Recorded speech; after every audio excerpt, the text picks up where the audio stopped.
Hi, Eric. Hey, Bob. How you doing? Good. Thanks for having me. Well, thanks for making the time. Let me introduce us. I'm Robert Wright. This is the Wright Show, available via both streaming video and via audio podcast. You are Eric Alterman, sorry. Well-known, apparently not so well-known that I know how to pronounce your last name, but well-known journalist and scholar, columnist for The Nation, author of a number of books, including the best-selling What Liberal Media? ? And you've written another book that we're going to talk about today, just out, called Lying in State, Why Presidents Lie and Why Trump is Worse, lest you think that he's not. We will establish that he is by the end of this. Am I right, Eric? Or you will. That's the easy part. Okay, so, and we should say, that you're actually, by training, an historian. You got a PhD in history at Stanford, although, ironically, your actual academic title in the City University of New York system is City University of New York Distinguished Professor of English at Brooklyn College. Is that because you're such a great writer that you're in English? That would be a nice explanation. No, the reason is it's because I was originally hired as a professor of journalism, and the journalism program was contained in the English department. And then for academic reasons, they split up and I got to choose, and I chose English because I enjoy teaching English and I didn't enjoy teaching journalism. Okay. Do you teach actual, English literature? Or do you teach... Yeah. Wow. I do. Yeah. I teach this semester. I'm going to teach contemporary American writing. I often teach films and literature together. Mm-hmm. I teach a lot of Jewish history and culture. Mm-hmm. They're good to me. They let me teach mostly what I want, so that's what I want to teach. It's the kind of job you want. Yeah. So, let's talk about your book. Now, there's a lot of history in this book, which is why I mentioned your credentials. In fact, more than half of the book is about presidents other than Trump and their lying. Yeah. And it turns out... 3/4, I think. 3/4. Yeah, about 3/4 of the book. Yeah. And I don't want to spoil the plot, but it turns out that a lot of presidents have lied. Almost all. Not all, but almost all. Yeah. Almost all. Yeah. Often the lying is done through the administration, strictly speaking. Some presidents try to minimize the number of lies they personally tell. I'm not prissy about calling a deliberate official deception a lie if it's told on behalf of the president, if the president doesn't even say anything but allows it to go ahead. I don't care about the president's state of mind. I don't care that he's such a narcissist he doesn't even know he's lying. I don't care if he thinks God told him. I think if it's the president's responsibility to know that something is true and he deliberately participates in the misleading of the country, then it's a lie. Okay, so, but you use the word deliberate twice there, or some form thereof.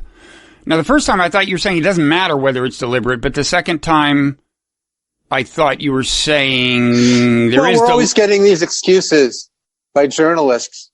I mean, newspapers in particular are incredibly reluctant to say the president lied.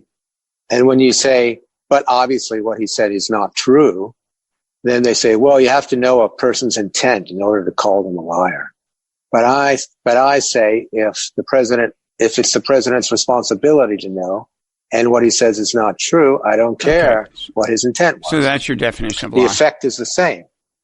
And I should admit that I am old school on this issue of how newspapers, at least, should handle false statements by politicians. I am old school.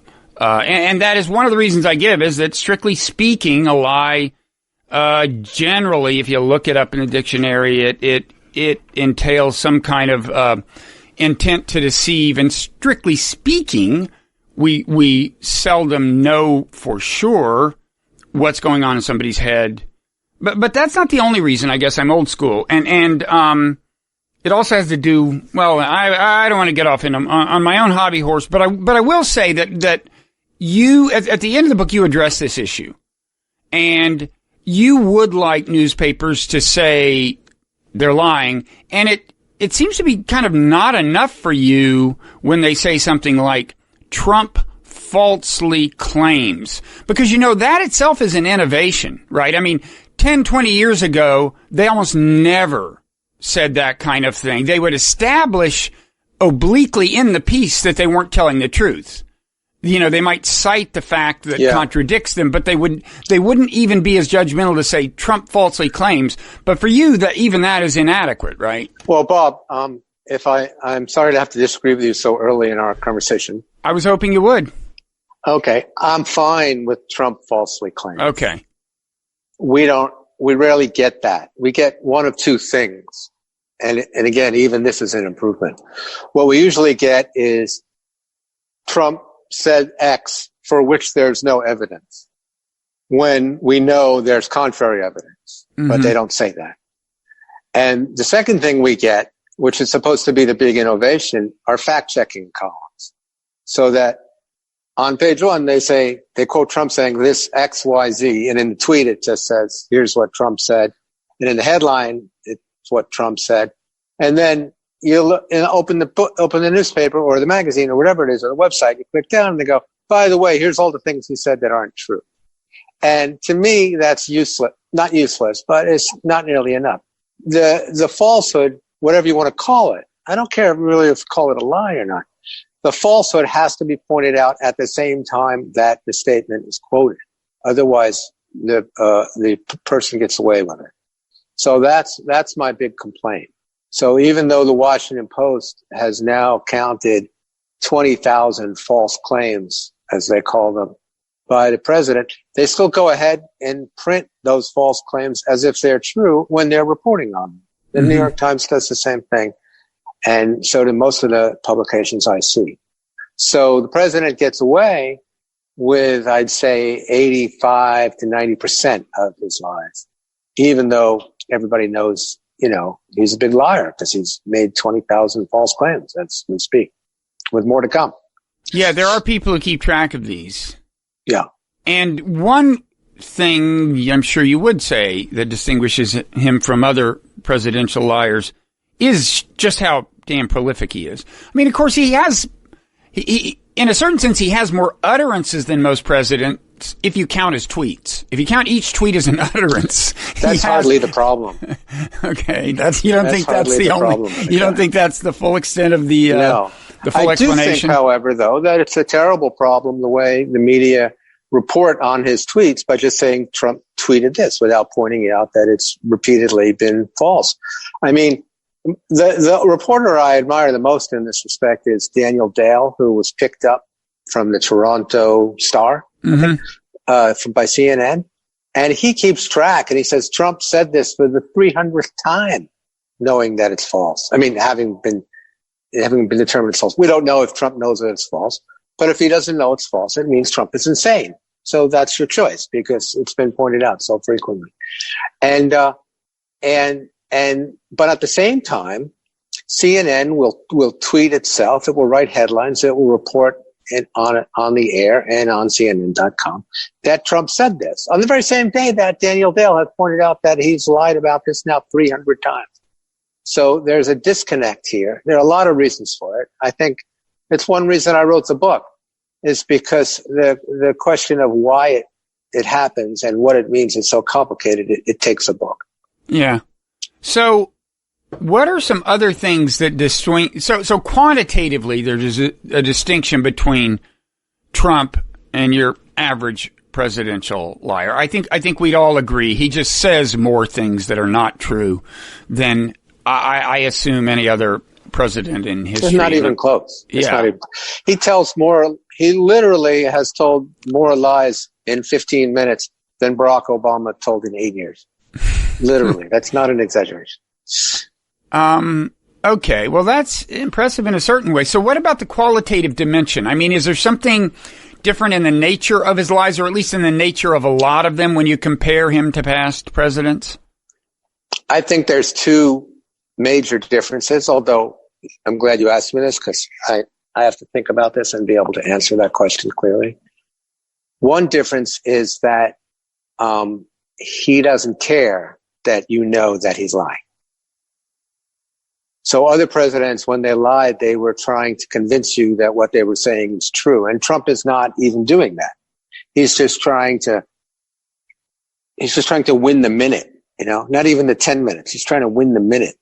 I mean, I first noticed this when, during the debates with Hillary Clinton, where, one of the questioners said to him, "You've said that global warming is just a conspiracy by the Chinese to destroy American manufacturing."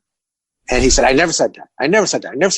Well, he's on record hundreds of times having said that. But he didn't care. Like the next, anyone could point it out. It's easily available. But being a liar, it comes from how he was raised and being in New York real estate and so forth. There's literally no shame in being a liar. Whereas other presidents were not comfortable being thought of as liars. None of them before Trump ever were. And the second big difference is that I think this is true of every president that I've studied, and I have read at least one biography of every single one.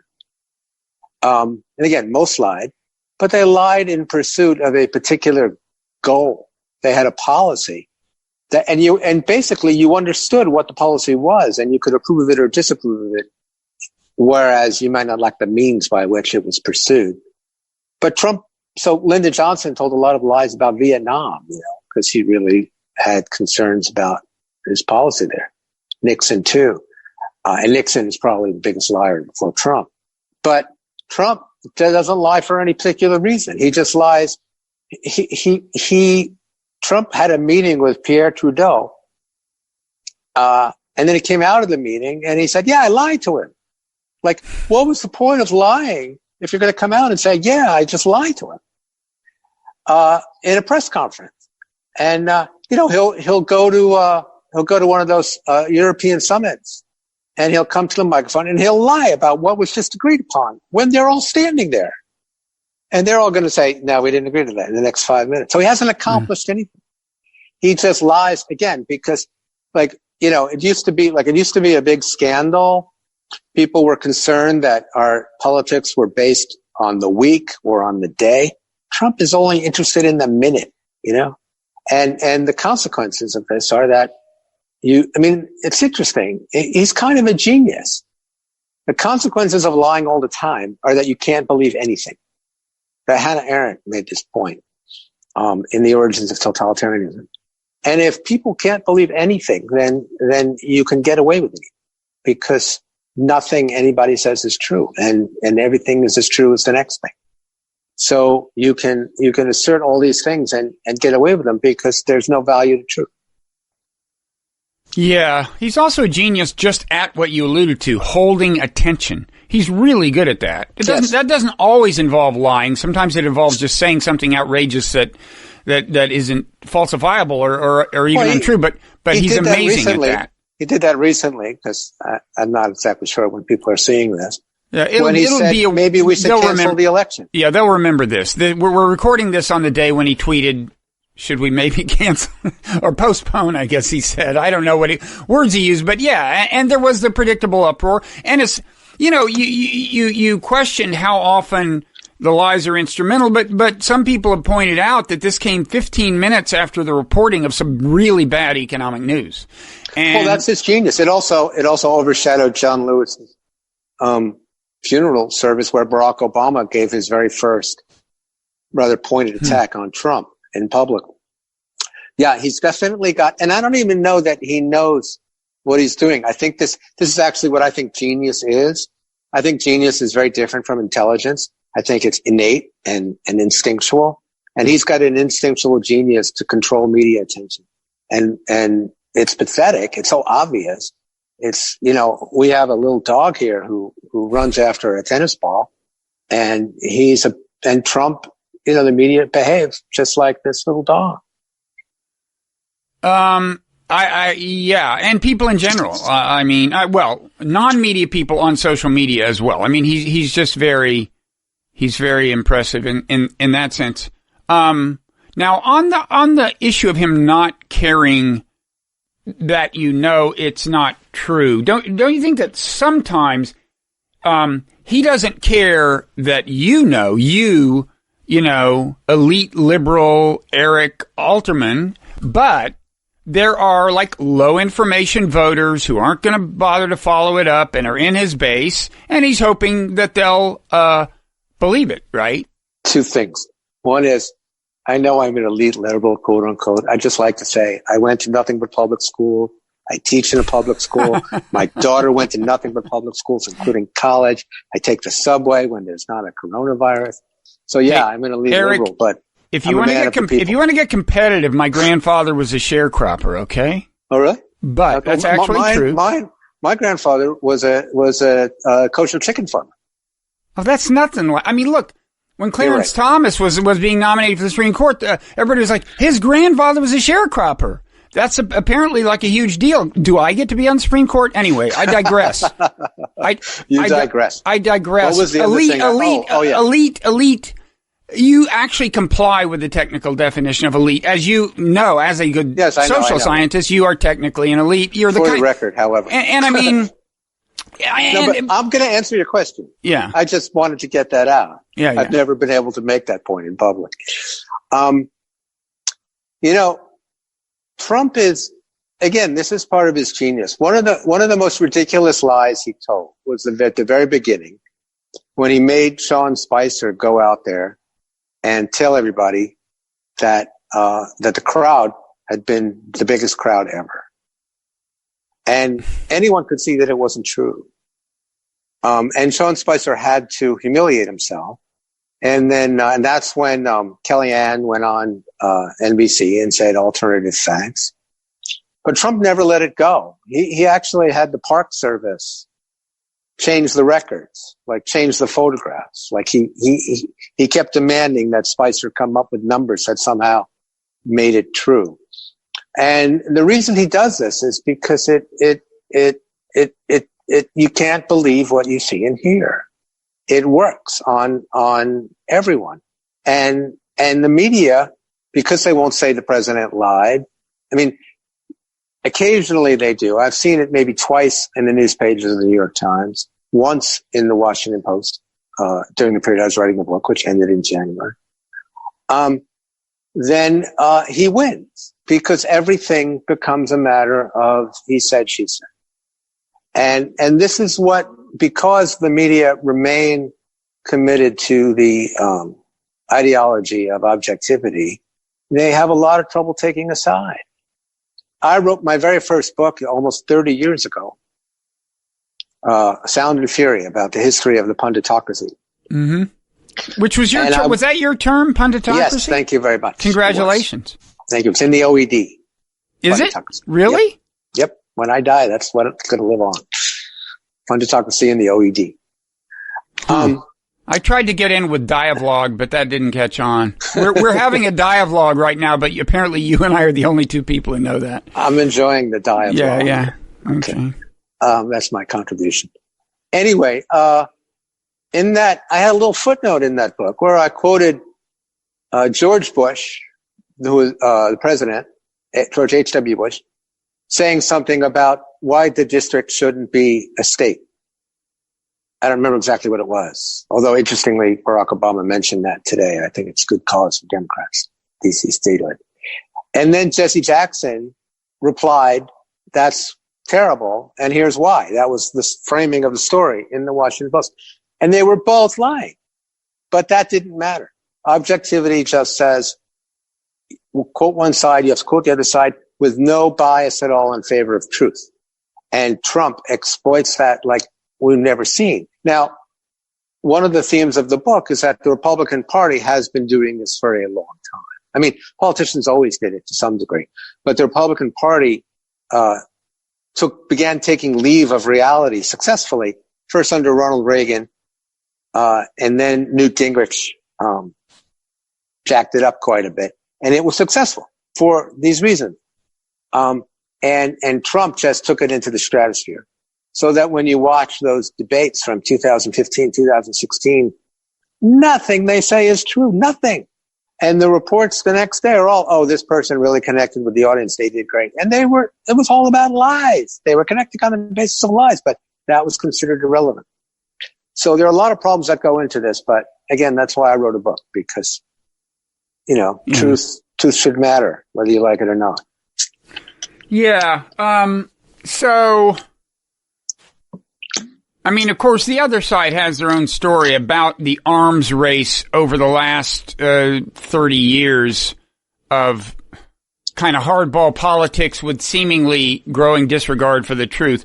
But I, as somebody who, like you, is left of center, it seems to me that more of it has come to the right as well. That I don't think you need to be left of center to say that. I mean, I have so many quotes in that book from Republicans who say, I used to be a Republican, but I just can't stand this anymore. Yeah. And it's gradual. It's gradual. Gingrich certainly seems to have been a pioneer. Yeah.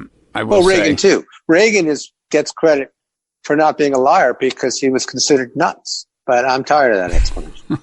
Okay, well, we'll get into Reagan. Let's get into the history now, because and where I would like to start actually is with the FDR and then Truman section, because for one thing, that covers the beginning of a Cold War, and we now may be headed into a new Cold War with China. And so I think it's interesting in that context. I mean, we should say, in general, one moral of the story of your book is, when we intervene militarily, when we, conquer territory, when we occupy territory, as we did a territory that was previously Native American and so on, lies usually get told. There usually is deception. It's just a very common source of a very common reason to not tell the truth, apparently, right? Well, I have two theses about this, one of which actually surprised me and one didn't.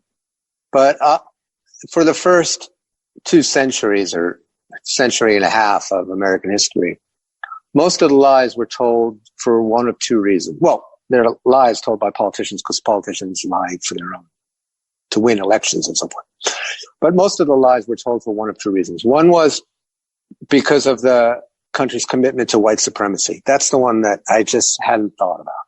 And the other one was a commitment to expansion and empire.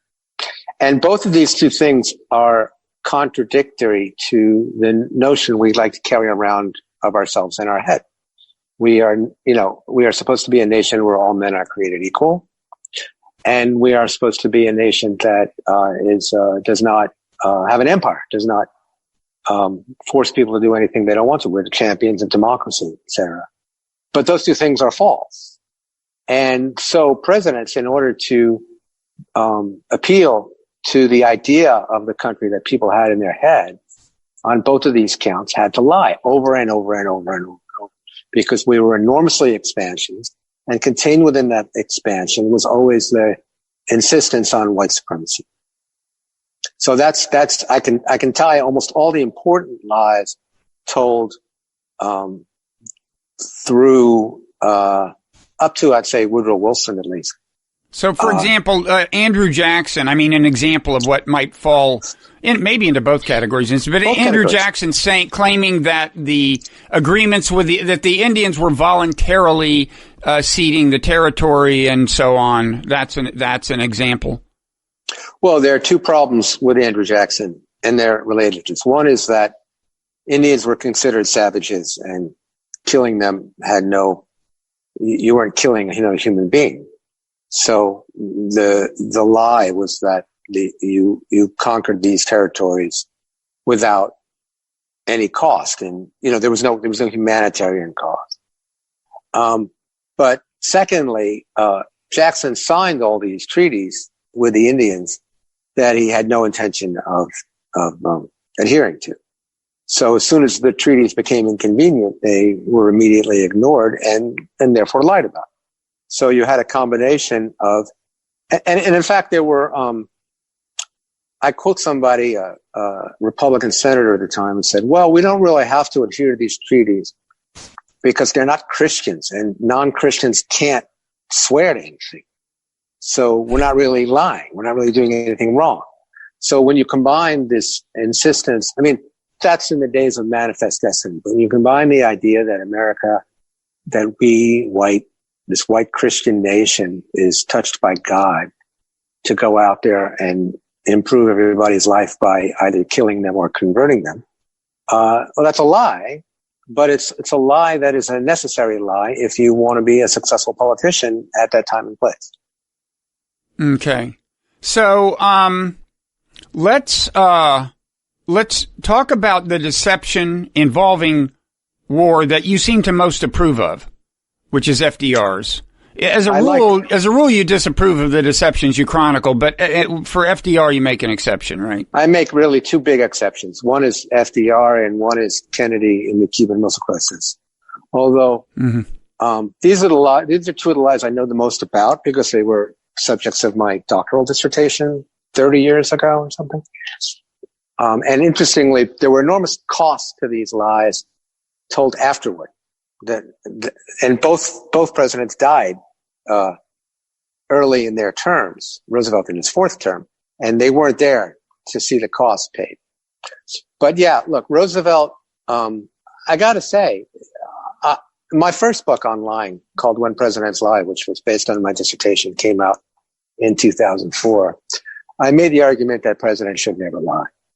And I can't make that argument today, in large measure because of Roosevelt. Because Roosevelt was leading an isolationist nation, a nation that could not be talked into how dangerous Nazi Germany was. And so he sneakily created all these situations that got us deeper and deeper into a war with Germany and Japan in order to save civilization.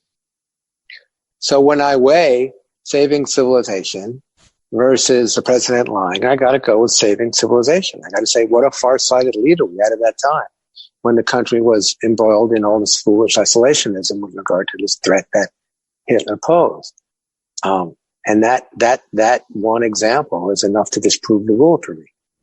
So, and the lies included, or the deceptions at least. Well, no, I guess you would call these lies. In your view, his reassurances that we wouldn't go to war at points where you're pretty sure he knew he was planning to get us into war. And then the specific, some of the pretext for war, like I gather, we kind of, you could say arranged for an American ship to be attacked by a German submarine. Was that it? Right. By arranged, I mean. Right. The Greer. Yeah. It's remarkably similar and spookily so to the Gulf of Tonkin incident.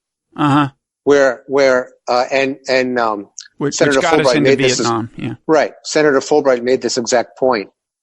I think it's Fulbright. Maybe not, but I think so. Where the noble lies that Roosevelt told to save the world were quite similar to the lies that Lyndon Johnson told to get us to Vietnam with tragic consequences. Right. But yes, he did lie about specific incidents that were designed to increase tension, and there were some battles that took place that he lied about that happened, as lying about the fact that he wanted to bring us to war.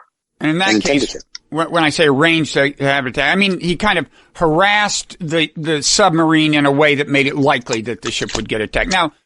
Now Johnson, on the other hand, at his initial, when he initially announced that an American ship had been attacked, he actually thought it was true at that point, right? It's just that the administration never really backed off from the lie once it was clear that it wasn't true. In a very narrow sense, because he so wanted to go on the air and announce that we were retaliating on that night, and in fact got the plane shot down because he told the North Koreans as well. I mean, the North Vietnamese as well. He was not lying. He had so pressured the system to give him the information he wanted and without a check that he didn't find out that it wasn't true for a couple of days. But there were so many lies built into that in terms of U.S. policy with regard to Vietnam and what our ships were doing and the policy that caused it, that that particular lie is not even that important. Now, then after World War II, there's another kind of deception that Roosevelt participates in, which I had never realized before kind of helped start the Cold War. And that was the Yalta agreements between Stalin, Roosevelt, and Churchill, I guess, part of which were secret. Now, Woodrow Wilson, in his 14 points, I think one of those had been no secret agreements among nations. Right. But that, of course, was just his little list. It wasn't legally binding or anything. And there was a a secret part of Yalta that even Truman didn't know about, right? And right. Talk about how that led to trouble.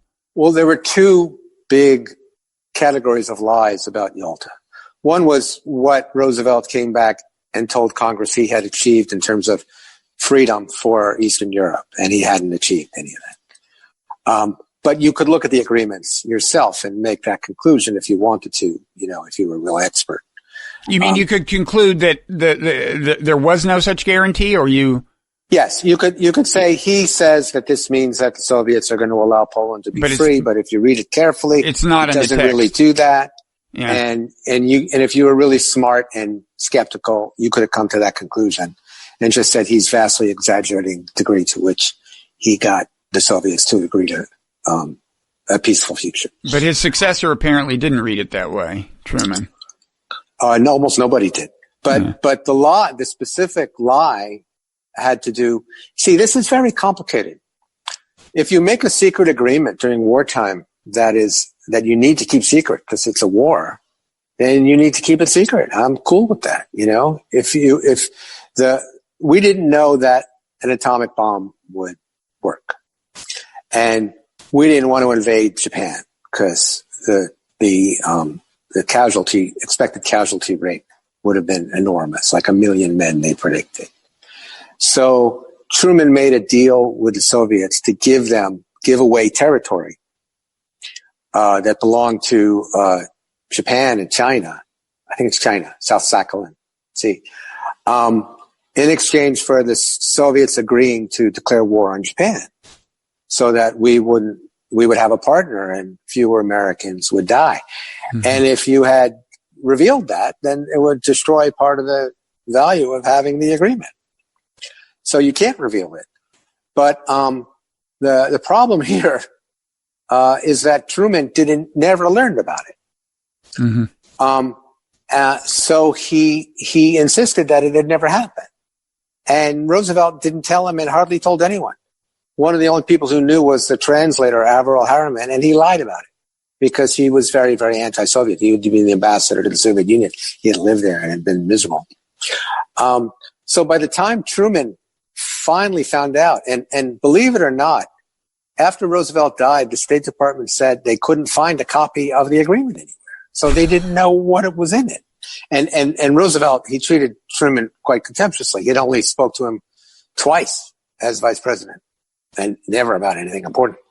So by the time Truman finally found out that the Soviets were telling the truth and the United States was lying, he couldn't say, "Oh, sorry, oops, they're right and I'm wrong." He had to stick to the lie. And that, to me, was a very significant cause of the Cold War. Now, that's because by then he had already expressed great moral outrage at things the Soviets did, like impose harshly authoritarian rule on Poland, that he thought, that Truman thought, were violations of the Yalta Agreement or inconsistent with it, but in fact were fully consistent with it, right? I mean, one thing that happened is he got super morally outraged by the Soviet Union on grounds that turned out not to be. You can make whatever moral judgment you want about authoritarianism, but he thought it was a violation of a contract of sorts, and that fed his outrage. Yes, exactly. Very well said. It's tricky.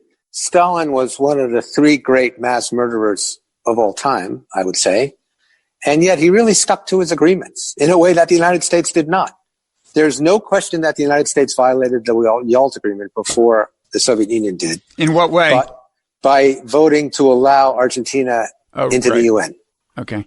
And Argentina had not fulfilled the rules that the United States and Soviet Union and Britain agreed needed to be fulfilled before you could be allowed into the UN. So there can be no argument about that. But then the question of what the Soviet agreed to, well, they agreed to like freedom and democracy, but they have their own definitions of freedom and democracy. And Roosevelt knew full well that he hadn't gotten it, what he wanted. And his advisors knew. And then when Truman became president, not only did he not know, he didn't even know Roosevelt was at Yalta, but not only did he not know anything about foreign affairs, he couldn't read the agreement and make any sense of it. He said that. So what happened was you had one group of advisors mostly the military guys, who said, look, the Soviets are adhering to this deal. It was the best deal we could get. The Red Army did, after all, conquer Europe, win the war. And we got to stick by it because otherwise we're going to be in a terrible situation. And then there were a bunch of proto-Cold Warriors who said, no, we need to have a showdown with the Soviet Union now because we're fighting for the control of the world. And and the only thing they understand is force. And we got to make our showdown now or we'll forever be lost. And those guys won Truman's heart. And eventually, it wasn't clear for a while. He didn't really come in with any preconceptions, I would say. But eventually he sided with those guys. And that's how the Cold War began. Now, most Soviets would say, and a lot of historians would say, and I personally believe, that Roosevelt probably could have worked things out. The Soviets liked Roosevelt. They trusted him. He was very sneaky, and he didn't really care about, they could have killed as many people as they wanted to as long as they stayed within their zones. Mm-hmm. But Truman had none of this, didn't have this kind of sophistication or realpolitik, and he couldn't handle it. And then as the 1948 election approached, having a brewing Cold War became kind of a campaign asset for him. Is that right? There's a famous memo written by Clark Clifford and George Elsey, advisors to Truman, that said that the way to win this election is to gin up the Cold War and increase liberalism at home. Mm-hmm. And that became the formula. So they created a phony war scare, and they made the Cold War much worse than it needed to be. This is a kind of existential question. Did there need to be a Cold War between the United States and the Soviet Union? Probably. Did we need to have the Cold War that we had, where millions of people were killed and we had incredibly dangerous nuclear arms race? I would say no, we did not. Mm-hmm. I guess this gets at the kind of analogy I was seeing. And it goes to the lies. The lies are a big reason for that. That's why I'm talking this way. You mean without the lies, there would not have been a Cold War? The kind of Cold War we had. Yeah. A lot of people would still be alive without those lies. So the parallel I saw between this and the kind of brewing Cold War with China is that Trump, like Truman, he was kind of in play. His administration was divided between China hawks and more dovish people, like Mnuchin is more dovish, Peter Navarro's a hawk, and they had been struggling for his soul to some extent. And he could go either way. Now, he was an economic nationalist, and that led to some trade conflict that created some tension. But what really seems to have been decisive is that the pandemic hits with an election approaching, and he's got to blame China. And that seems to have, gone a long way to get us where we are, it seems to me. And now with the election approaching, there's, blame China, it feeds into his story in various ways, but I think the election only intensifies his incentive to sustain tension with China. That's kind of what I meant. Yeah. You're well beyond the scope of my book now.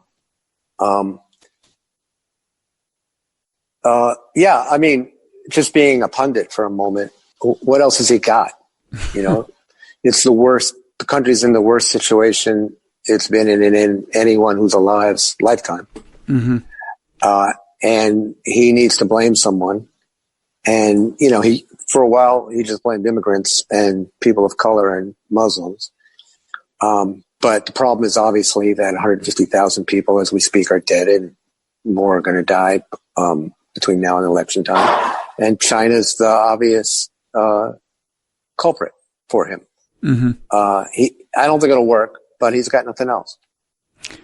Okay. So let's just talk about let's go through some of the, highlights in presidential lying. Let's touch on George Washington quickly. After all, he could not tell a lie, as we were told in school. And also because one of his big deceptions involves slavery, which is very much in Washington's slavery, of course, very much in the current conversation. But some Pennsylvania law led him to intentionally. Yeah, that's the only lie I found of Washington's. I actually, really, yeah, incredibly, embarrassing. I can't believe I'm telling you the story, but I went up to Ron Chernow at a party and I said, Washington told a lie. He goes, yeah, I know. I go, you're right. That's where I read it. Anyway, yeah. The thing about slavery is that slavery was based on a lie. So you had to lie if you had slaves or believe in slavery. And all of our founding fathers who had slaves end up caught in this web. In the sense of what? In what sense did it entail a lie? That black people are not human and do not deserve to be treated as humans and are happy not to be treated as humans. So that, is it true that Thomas Jefferson had a romantic relationship with Sally Heming?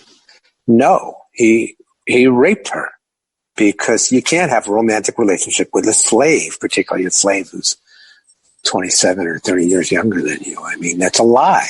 We know that to be a lie. But anyway, Washington had some favored slaves. He and his wife had some favored slaves. And Pennsylvania had a law that said if you took a slave through Pennsylvania for any period of time, they were free. And there was something having to do with him having to go from New York, which was the capital at the time, through Pennsylvania to either to Virginia or Washington, what became Washington, the new capital. And they were going to be in Pennsylvania for long enough so that they would become free. And so he cooked the books. He pretended to send them back when they didn't really send them back, so they wouldn't have to live with the inconvenience of not having their favorite slaves with him. And he admitted this. There's a record of him instructing people to keep it quiet. Yes, I know I'm not telling the truth because I don't want to have to deal with this law. So he knew he was lying. Okay. So, let's see, who else? Well, Woodrow Wilson is so widely disliked these days. We should say that apparently you had trouble finding himself telling lies, right? He tried to avoid lying himself. There was a huge deception surrounding his infirmity, as there was with Roosevelt, as there was with John Kennedy. No, yeah, but Wilson was a more serious case than any of those. More consequential. No, more serious. I mean, he was unconscious. Yeah. Kennedy had, he had a lot of health problems. Right. But Wilson's doctor and wife were running the country. So that was an enormous lie that the president, he was signing legislation without being conscious. That's one form of the lie. The lie that here you could, one might argue that I'm stretching the meaning of lies, but I think if you restrict information through censorship, and create false impressions on purpose, that counts as a lie. Mm-hmm. So when you arrest all these people and call them a threat to the country, when they're not a threat to the country, they're just at bake sales for socialist publications or even Christian publications. Or you arrest a guy for making a movie in which the British are heroes. That is perpetuating a falsehood, and therefore your administration is responsible for a lie, and the buck stops with the president. So again, there's a discussion among Kennedy's aides where Arthur Schlesinger says to someone else, let's get someone else to say this so the president can truthfully say that he didn't do it or didn't know about it. And to me, that's a lie. I don't care if you've created plausible deniability on the part of the president. His administration has deliberately created a purposeful deception. Mm-hmm. I think it's too cute. And it doesn't matter. If the country is being deceived, that's what's important. Yeah. And that's what there's a lot of in pre-Trump administrations, are lies that clearly must have been discussed and constructed. They're put out by the administration. They're clearly instrumental. And of course, that happens with Trump. But with Trump, as you said, much more often, it just seems like he kind of feels like it. Well, with Trump, the fish is rotting from the head down. So with Lyndon Johnson, a lot of the lies were told by Robert McNamara and McGeorge Bundy and William Bundy. They testified under oath and lied to Congress, and they lied to the press. And I hold, I say these are presidential lies. But they were lying on behalf of Vietnam. Johnson is actually considered by historians to be a pretty successful president now, which I find shocking. But it's certainly not because of Vietnam. It's because of his domestic program. So he did Vietnam and lied about Vietnam because he didn't think he could sustain support for his domestic problem unless he did. With Trump, everything is Vietnam. Everybody is lying about everything because there's no penalty to it. There's no shame in it. And I have these little footnotes where I say the administration lied about, in one sentence, I'll say this, and this. And there'll be a little footnote where it'll be a secretary lying. And there are no consequences to this. Mm-hmm. So that's what I mean by the fact that that's why I'm so upset with the way our media cover these things, because they don't say the secretary said this and he lied and here's why. They say the secretary did this and maybe there's some counter evidence that it's not true, but here's what's going to happen. Mm-hmm. And then they don't bother doing the fact checking of the secretary. No effort is put into that. So these lies become part of the ether. They become part of the air, and you can never catch up with them. So, one whole category of deception, I guess, is covert intervention, I guess. And the Eisenhower administration has a certain amount of this, supporting coups in Iran, in Guatemala.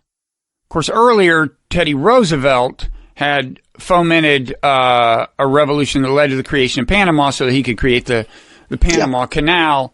All of these things always entail deception, right? Right.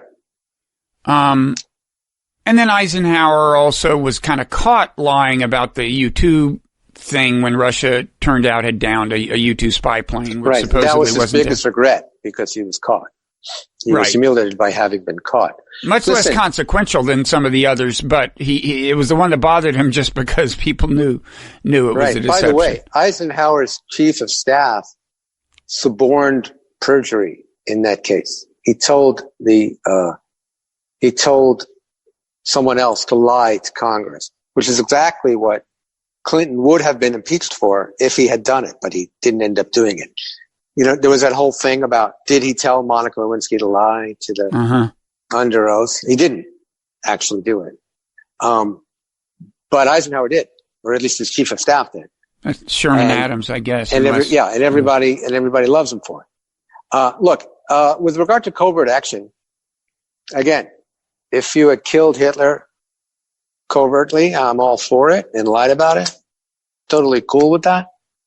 The problem with lying about covert action is that most of these lies, most of these covert actions, the president is saying we did this to protect the national security of the United States. Mm-hmm. We did this to protect our citizens, and that's where the lie is. Because don't you think they actually believe it often? No. You don't. You don't think Eisenhower bought? I mean, some presidents really bought into the Cold War thing, don't you think? That really Guatemala, Iran, you had to overthrow Iran. That does seem far-fetched. But I'll tell you, I remember, I'm a little older than you, and I remember, the idea being in the air that, the whole world is this chessboard, and every time we lose a piece, that's, seriously, the idea was very much out there. Now, it may have been that... Yes, no, that's the theory, and most administrations have operated under that theory. I'm just reading a friend of mine's biography of Jimmy Carter that's forthcoming. And Zbigniew Brzezinski felt that way about everything. Everything had to be taken care of because of the Soviet Union, including Iran. But it's not true. If you look at the case of Chile, for instance, with Nixon and Kissinger working very hard to overthrow the democratically elected government of Chile, it's being reported from inside Chile by Americans and by U.S. intelligence agencies that there is no connection whatsoever to the Soviet Union. Ditto Iran. The Tudor party had no connection to the Soviet Union. They just don't like communists. anywhere, and they like helping out U.S. businesses. In Nixon's case, it was Coca-Cola, and in Iran, it was United Fruit. And that's who ran the policies. And so when they say this, the freedom of these people and the security of the United States is at risk, they're lying. They just have this idea that it's a chessboard and we are going to win and we don't care what the human cost is. Now, do you think not even John Foster Dulles, Eisenhower's Secretary of State, believed the gospel? Well, Dulles lied frequently. Well, yeah, but didn't he believe he was doing it in the service of a fundamentally important and even existential kind of cause? Yes, I believe that.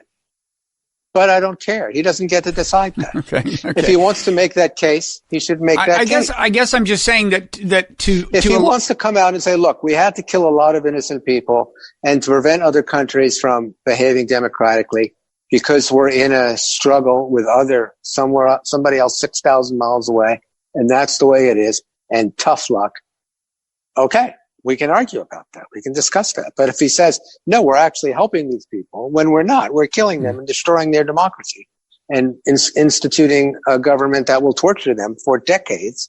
Well, I don't care. Well, right. But my point is that he thinks there's an analogy with the Hitler case. You said, well, if you're killing Hitler, then lie.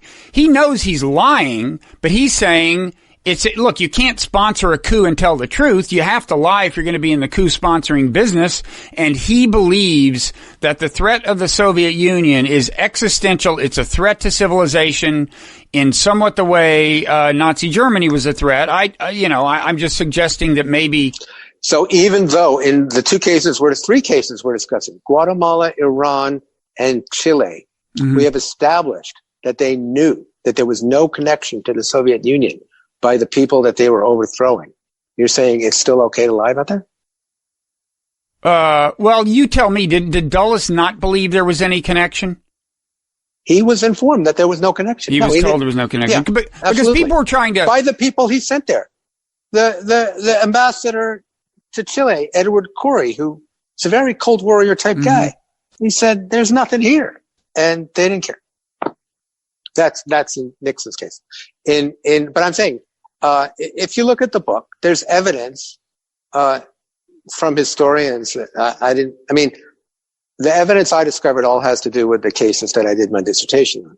The other evidence in the Eisenhower case comes from respected historians who demonstrate that there's no question. And Eisenhower, they saw this as a big contest. That they saw it as a public relations contest. And the details and the individuals didn't matter. So if you overthrew a Marxist government in Chile or a government in Guatemala that wanted to do land reform, you were winning. You were creating the perception of winning. And that's what they cared about. They didn't care at all about what the actual governments were doing. They were willing to lie about that in order to create the perception of winning. Now, would the American people have supported that? Because they wanted to win too and they don't care about other people? Quite possibly they would have, but they never got the choice. So democracy is undermined as a result. Yeah, I would just think that when it's a socialist government, they just imagine that ultimately it could, however closely connected it is or isn't to the Soviet Union, it could wind up that way if they permit it to be a socialist. So we should overthrow the French government? No, I'm against all this. I'm against all this stuff. But it's a belief of mine that people are pretty good at convincing themselves either that they're not lying when they're not telling the truth or that it's a noble lie. Well, it's my job to tell you that they were lying and that their reasons are false. I mean, Henry Kissinger famously said about Cambodia, about Chile. Sorry. I don't see why we should allow a country to go Marxist due to the irresponsibility of its own people. Right. Okay. So that's the mindset. Meaning their electoral decision. Meaning they democratically choose a Marxist government, and we say they have no right to do that.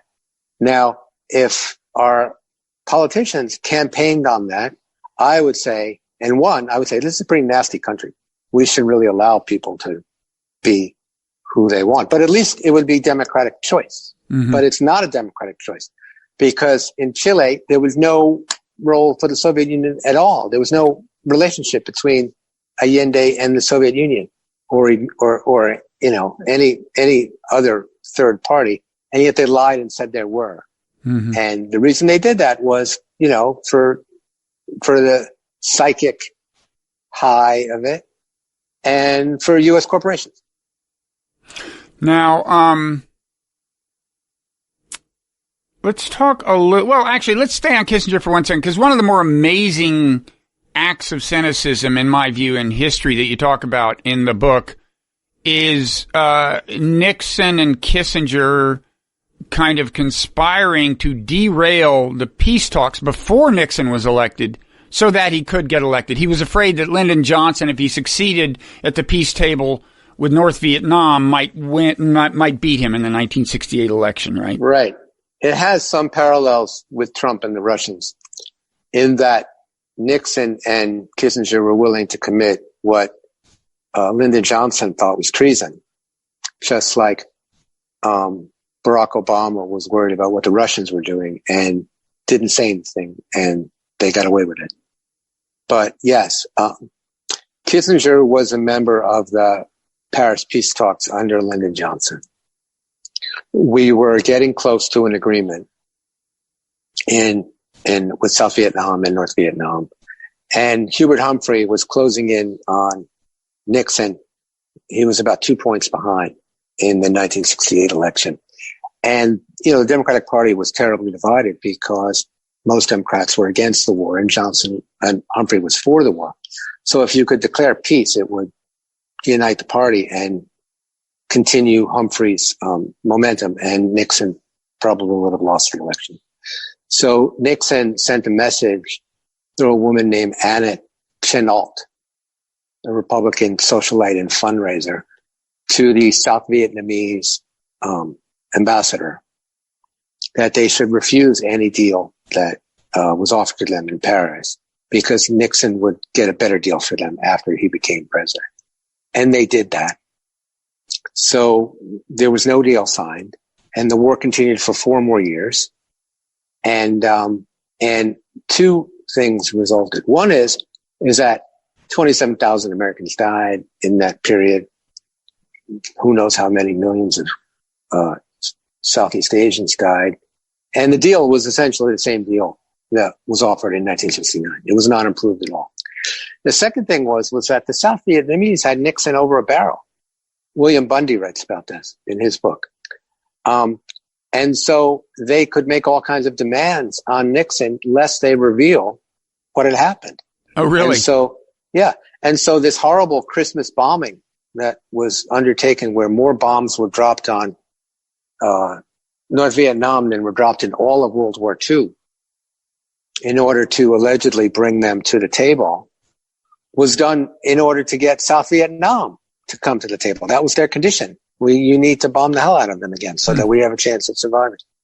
So this was a disaster for the country. And it was, Lyndon Johnson thought it was treasonous. And he met with congressional leaders and he said, what should I do about it? And he was never asked why he did nothing.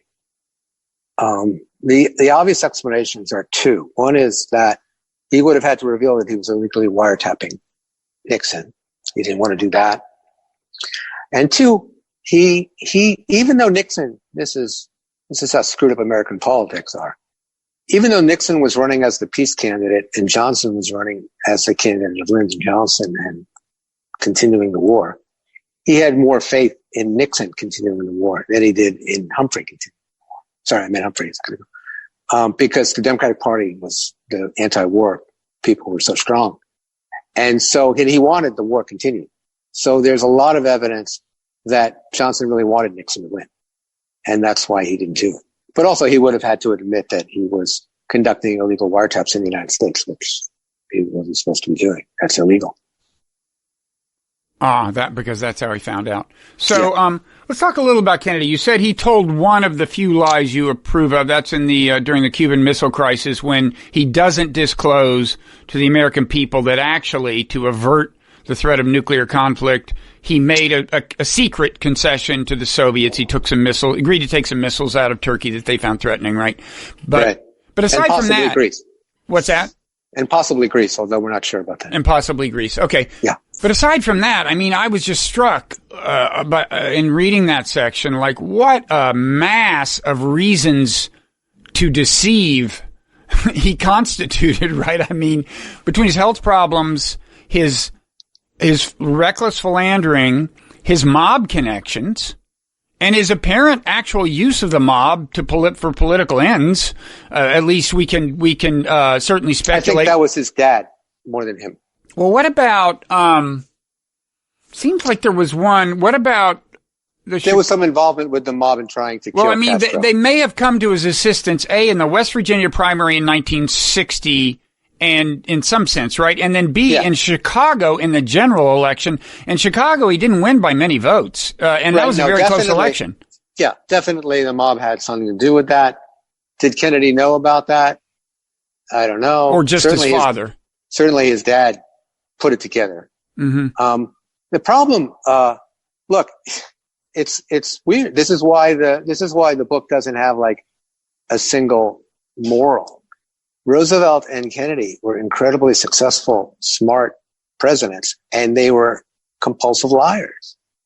They were really smart liars. They lied in pursuit of goals that they then pursued, which is different than lying for no good reason and just being a liar. But they lied, in the case of Kennedy, he lied according to the rules of the time. President's health and president's sex lives, everyone sort of agreed it was okay to lie about this. And Lyndon Johnson actually lied about having more sex outside of his marriage than he really had, because he was intimidated by Kennedy's reputation as a ladies' man. And he even got his wife. Lyndon Johnson got his wife to say she was glad that he had lots of sex because he learned new things that she got to enjoy. That's how terrible things were in those days. So Kennedy's, I mean, it depends which lies we're going to talk about. Part of the problem with the mob stuff is that the main source is one of Kennedy's mistresses, who told her story to Kitty Kelly, and there's no way to check a lot of it. It's Judith Exner. Judith Exner. Yeah. It makes sense, and there's some evidence to back it up, and a lot of the denials, like there's phone records in the White House that back up some of the things she says. So it's almost certain that he did have an affair with her, and he had it with Jackie in the White House at the time. I mean, he did amazing, shocking things from a moral standpoint. But did he use her as a courier and leave $1,000 bills on the bed that she was then supposed to deliver to Sam Giancana? That seems a big leap, but it's not impossible. And she says it. So, and then, Giancana gets killed and Jimmy Roselli gets killed. Everybody who would have known about it, they all get killed. It's a conspiracy, nuts, dream. And there's really no way to untangle it.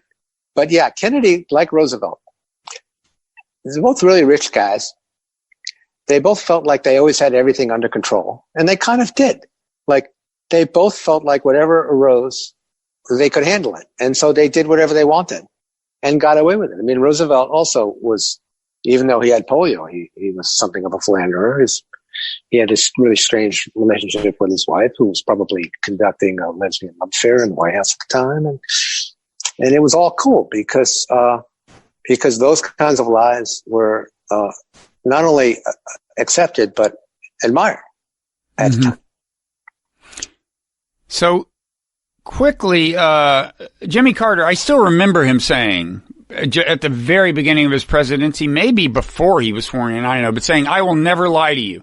He campaigned on that, yes. He campaigned. So did he deliver? He did a pretty good job. It's hard to find Carter lying.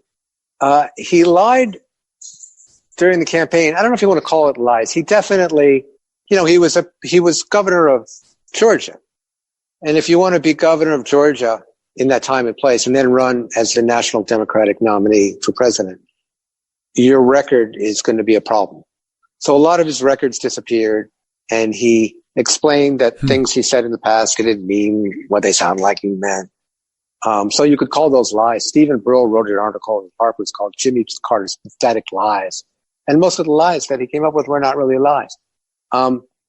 Carter, I say in the book, Carter was much more lied about than lied. No question.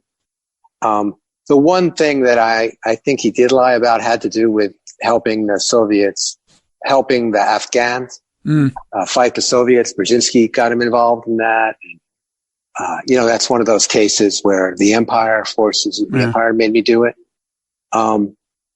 But he would have been a lot better off if he lied. I think Washington society resented the fact that he wouldn't lie to them. They had gotten used to being lied to. There were certain lies they expected, particularly with regard to national security. And the fact that he wouldn't tell them pissed them off. In the very beginning of his presidency, this is a story I spent a lot of time on. It was discovered that the CIA had been paying for the King Hussein, I think it's King Hussein, the Jordan's king, and I think it was Hussein, but I'm not sure. They've been paying him off in schools for his children, and money, and prostitutes, etc. And Carter had campaigned on saying that he would never, nothing that the CIA would ever do would ever shame people, because that was under Nixon, the CIA had been killing people and spying on Americans and so forth. So Ben Bradley and Bob Woodward went to Carter and said, well, we found out that the CIA is doing this, and you said the CIA would never do anything bad. What's up with that? And Cyrus Vance, Secretary of State, was about to land in Amman to meet with Hussein. And Carter said, this is I've stopped it, number one. I just found out about it, and I've stopped it. And it would be great if you wouldn't print this. And they said, well, is it a matter of national security? And he would say, yes. The Islamic world say, yes, it is. Don't print it.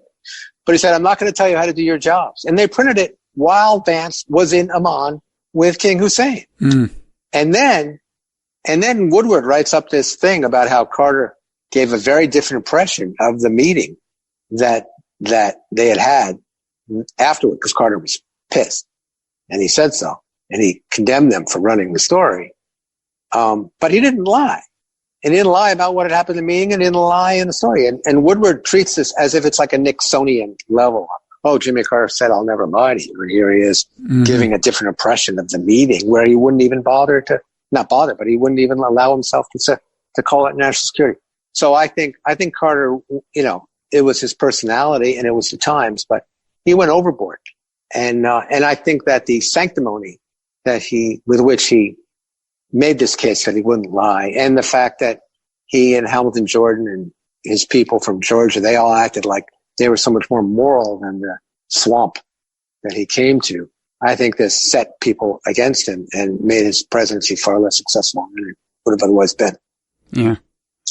Okay, so then Reagan, I mean, as you note, he's an interesting case because it's toward the end of his administration, especially, it's not totally clear how in touch with reality he was. But in any event, some significant deceptions happened, maybe most famously Iran-Contra, and that's where we were selling weapons to Iran. I mean, through Israel, as hard as that is to imagine today, but with Israel's participation, we were selling weapons, missiles or something to Iran, and then and overbilling them and using the excess profit to fund a secret support for the Contras in Central America. And by the way, when I was at New Republic, we once had the Contras for lunch. They're like the leading Contras. That was one of my brushes. I think I went to a luncheon at the New Republic with the Contras. The New Republic. You may have been there. The Contras should have paid the New Republic for all that support. Yeah, they got some good press. I'm happy to say I didn't write any of those editorials, but they got some good press. Anyway, so there was that, and in general, what's your take on Reagan? I mean, it's not a very favorable view, I gather. Damn straight it's not. Well, Reagan was nuts. I mean, Reagan said that he liberated concentration camps, and he didn't. Like he said, that he was present as a soldier for the liberation of right. He never left California. Yeah, that makes it hard. Yeah, he said all kinds of things that were impossible to believe, but he said them the way an actor says them. He wasn't a bad actor. And when he would get caught, he would say, "Well, I really believe this, and I still believe it, but I'm told by other people that it's not true. So I guess maybe it's not true." And the press just went along with it. The interesting thing about Reagan, from the standpoint of holding presidents accountable to their lies, is that he would say all kinds of things that weren't true in their first, in the beginning of his term. And the press would point this out because we had a much more aggressive press in those days with regard to these things. And nobody cared. And people just attacked the press.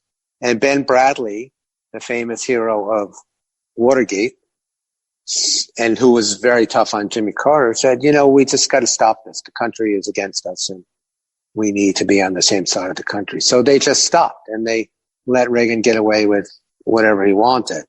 Now, I think if you ask me, if you want to get technical about what is a lie, Reagan is the toughest case because he became quite senile, probably suffered from Alzheimer's, increasingly during his presidency. And he was so good at pretending, at apparently believing what he said, that there's no way to demonstrate. He never went off script, He never said, "Nancy, I sure fooled those dumb jerks." Mm-hmm. So the things he said, he probably believed them, but I don't care. If we have a president who believes things that are easily provable lies, then they're lies. Then he's lying when he says them, if he believes them or not. So in the case you're talking about, Iran-Contra, Congress had explicitly forbade U.S. funds going to arm the Contras. Congress did. That was called that was an amendment named after a certain congressman. Is it? It's not Boland, is it? Yeah, the Boland Amendment. Edward Boland. So to get around this, because they couldn't get the money from Congress, they did what you just described. They sold weapons to Iran while Iran was holding U.S. hostages and been designated as a terrorist regime, so that they could overcharge them for these missiles, so that they could use the profits to arm the Contras to fight this war that Congress had explicitly forbidden. And then the hostages would get released in the bargain? Theoretically, but they didn't. They never did. But what ended up happening was the deal was revealed by a weekly magazine in Lebanon, and then they had to come up with a cover story. And they came up with a cover story that kept changing, and they kept having to lie about the cover story. There were a lot of people at the time who said, as with Nixon, if they had come clean and not come up with the cover-up, they would have been all right. But they kept lying and lying and lying, including the Attorney General of the United States, to draw another parallel. Now, is this when Elliott Abrams told his lies to Congress, for which he was convicted? Or is that a different time in the Reagan? I think that's in the Reagan administration. Yes, absolutely. And he, by the way, is now I think a fellow at the Council of Foreign Relations or something. I mean, I think that may actually be true. He is, right? He's a fellow of the Council of Foreign Relations, and he has been appointed by the Trump administration to overthrow Venezuela. That's what being convicted of lying to Congress will get you: a chair at the Council on Foreign Relations. Absolutely. The thing about Elliott, she's been a hobby horse of mine ever since I've been old enough to write articles. I wrote my first article about him, I think, in 1987. I wrote an article called The Teflon Assistant Secretary before the Iran-Contra scandal, in the Washington Monthly, 85 or 86, my first big article. And Elliott Abrams participated under Ronald Reagan in defending the Guatemalan government from charges by human rights. I mean, Guatemala, El Salvador, and Nicaragua, but particularly Guatemala. He attacked the people who criticized the Guatemalan government and defended the Guatemalan government. The UN Truth Commission with legal status in Guatemala has since found that government guilty of genocide. And they were guilty of genocide at the time that Elliott Abrams was defending them and participating in trying to get Congress to arm them. They were so bad that they couldn't even get Congress to arm them. So Elliott Abrams is unique in our public life of having been an enabler of legal genocide.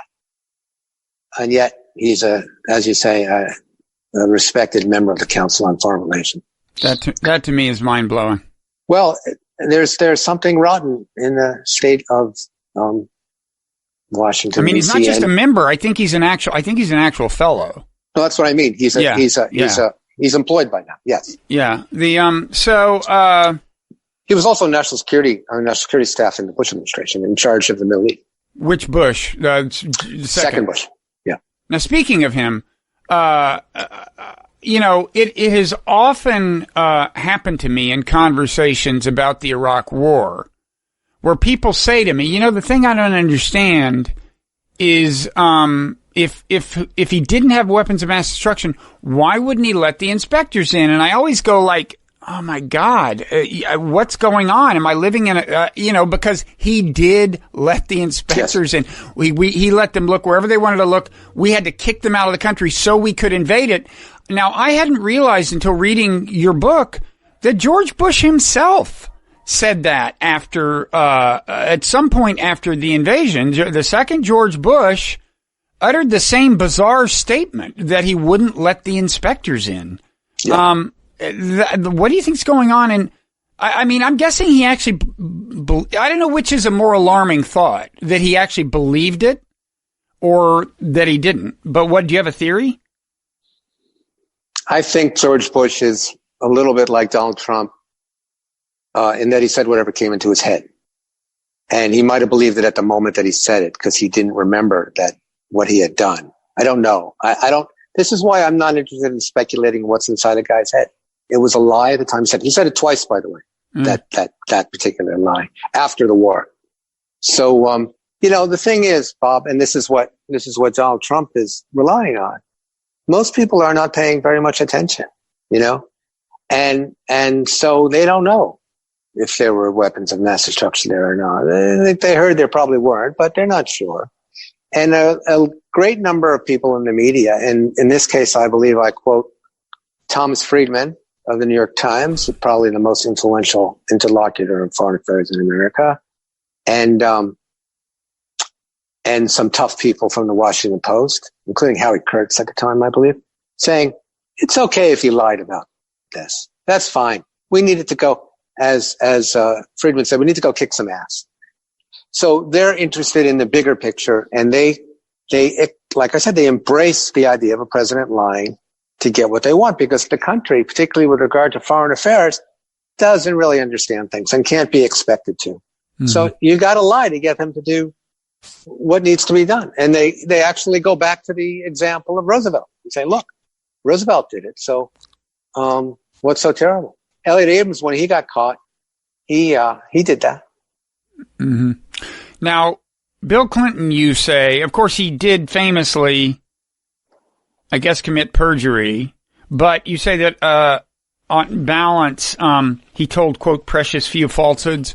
So is he one of these people who takes pains to not exactly ever tell a lie? I mean, even the thing, I did not have sexual relations with that woman. I feel sure he's thinking, I'm defining sexual relations as intercourse, right? Yeah. Yeah, I was surprised that Clinton turned out to be as honest as he did. He, like everyone, was caught up in empire, so he lied about Saddam Hussein and what he knew about Saddam Hussein's weapons programs, because the first George Bush's war destroyed whatever arsenal Saddam Hussein had. So he didn't have anything after that. And Clinton pretended that he did. And he should have known that he didn't. I don't know. Why did he want to pretend that he did? Because he wanted to be tough, because he was under a lot of pressure to bomb Iraq, and he wanted to be tough and show that he was a tough guy. Democratic presidents always have to show how tough they are, so that's how he did it. Mm-hmm. But he might have believed it. But I don't know. But he told falsehoods about that. rather minor compared to what Bush told, but Bush was able to build on them. And so they took significance in that respect. But otherwise, he was actually, I didn't write this. I'm just thinking it now, but I get the feeling like he was one of those like Catholic boys who goes to confession and, says exactly narrowly what's barely true, what is exactly true, even though cause he doesn't want to do too many Hail Marys. Mm-hmm. But, and he lives, on that line. And he actually, he got a bad rap. This whole Swick thing, it derived from his, I think, sexual adventures. If you're going to commit adultery, you have to lie. I quote Del Bumpers when he was a attorney. He said, all of the perjury I ever dealt with had to do with adultery. Like it's part of the thing. If you're going to be a philanderer, you have to lie. So Clinton had that habit because he was quite clearly a philanderer. But with regard to being president, he was pretty good. I knew a lot about what was going on in the Clinton administration at the time. I had a lot of good friends inside there, and they leveled with me. And he was strangely honest. He was strangely honest. He got like Jimmy Carter, he got a bad rap for not lying on TV. Like when he didn't invade Haiti, he could have lied, and he didn't, and then we'd have been better off lying. Okay. Now, Obama, there's his, if you like your health care, you can keep it, which turned out not to be true, much to his subsequent chagrin, and and he suffered for that politically. But him too, you find Obama's actually he's in a category all by himself in terms of honesty. Yes, yeah. 12 lies in 8 years, not lies, 12 falsehoods. Almost none of them repeated. All of them corrected, going to the trouble of correcting them. There's a story I didn't get in the book, which I love, and I'm angry that it got taken out. Abe Lincoln, who was a remarkably honest fellow, he had a biography, a campaign biography written about him by a writer who later became famous. And the guy wrote it like he was great. Like he said, his family came over to Mayflower and stuff. And Lincoln, as president, went into the Library of Congress and crossed out all the falsehoods in that book as president. Obama, including this, you can keep your health care, which is very hard to explain why he did it in the first place. But in every single case of the 8 falsehoods he told in his first term and 4 he told in the second term, he went to the trouble of saying, I'm sorry, I misspoke.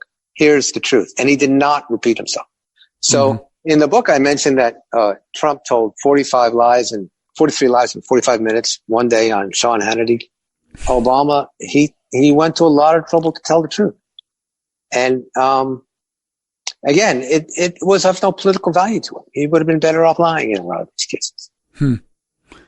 Well, that's a disturbing thought. That lie about healthcare, the press chose by PolitiFact as the lie of the year, even though they had in previous years the very same quote related as partially true. I mean, it ends up what he said, if you like your doctor, you can keep him. The number of people who that wasn't true for was about 2% of the country. Mm-hmm. So it was actually 98% true, in fact. But it wasn't exactly true. And Obama knew that. And I don't know why. I guess he was just oversimplifying things. And he shouldn't have done it. And then but he came out the next day and he said, I'm sorry. This is what I meant to say. The fact that he said it, I mean, he made a terrible mistake in saying it to like the American Medical Association. He said it to a bunch of doctors. Mm-hmm.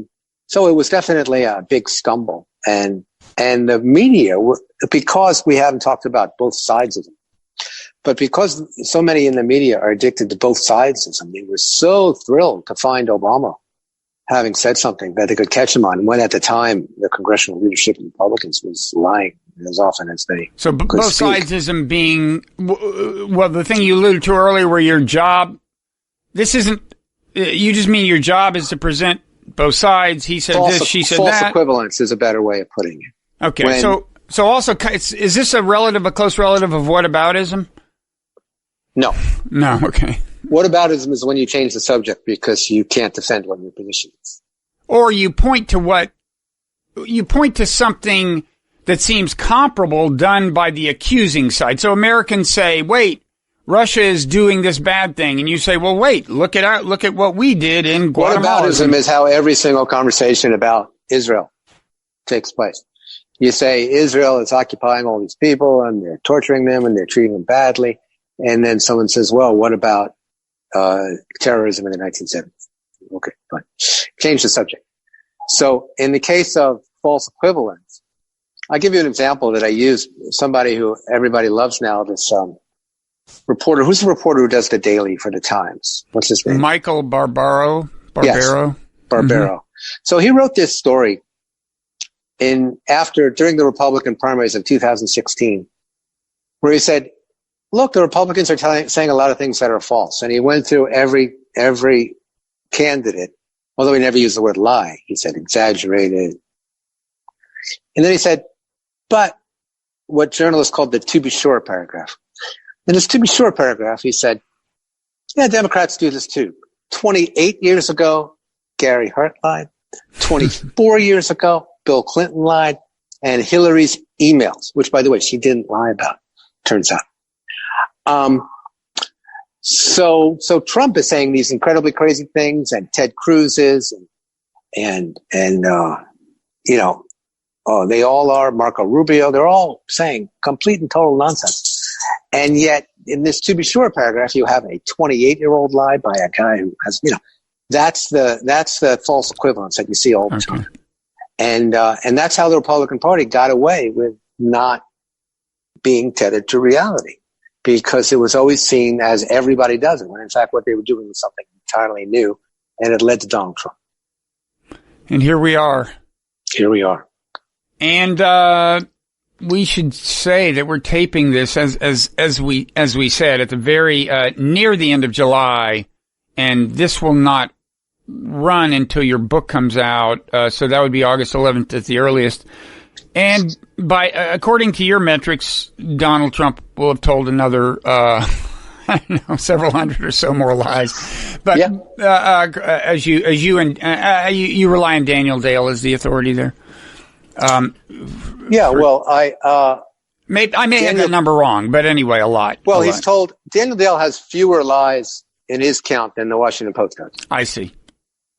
They've said 20,000 up till now. They don't call them lies. And Daniel Dale he uses a different category, and he's got less.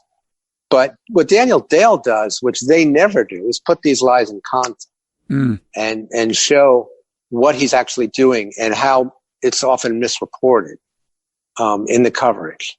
And if you compared it to what CNN's coverage was that day, then he'd probably be out of a job if he did it too often, because he would be embarrassing his own network. But the Washington Post just says this is not true and leaves it at that, and there's no context for it. And again, in the rest of the newspaper, it's treated as if it is at least possibly true. Okay. Well, anything else you want to say about the book? A lot of rich historical detail that I found engrossing. Oh, well, thank you for saying that. No, look, I started writing about presidential lies in 1991 or 2. And I've been tracking this for a long time. I've been living with it for a long time. And when I started, the first book was a study of 4 presidential lies that I thought had particular consequences as you followed them through. Mm-hmm. Like I think the Cuban Missile Crisis played a role in causing the Vietnam War. And Yalta played a role in creating the Cold War that we had.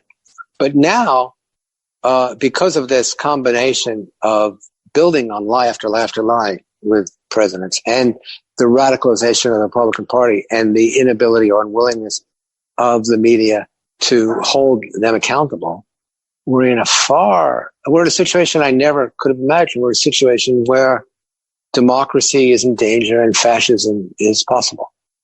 And particularly American form of fascism. That I was shocked when I found myself writing that conclusion, but it made sense to me. So I think lies are the first place, even though there are a few presidential lies I'm cool with. Lies are where we have to make our stand, because as philosophers, particularly Hannah Arendt, has warned, if we don't if we don't have a truth we can agree on, we can't function as a society. Okay. So the book is Lying in State, Why Presidents Lie and Why Trump is Worse. Congratulations. Thanks for taking the time. Any place else people should go to see your stuff? Like your Twitter handle is what? My Twitter handle is Eric_Alterman. I got a Facebook page, which is open to everyone.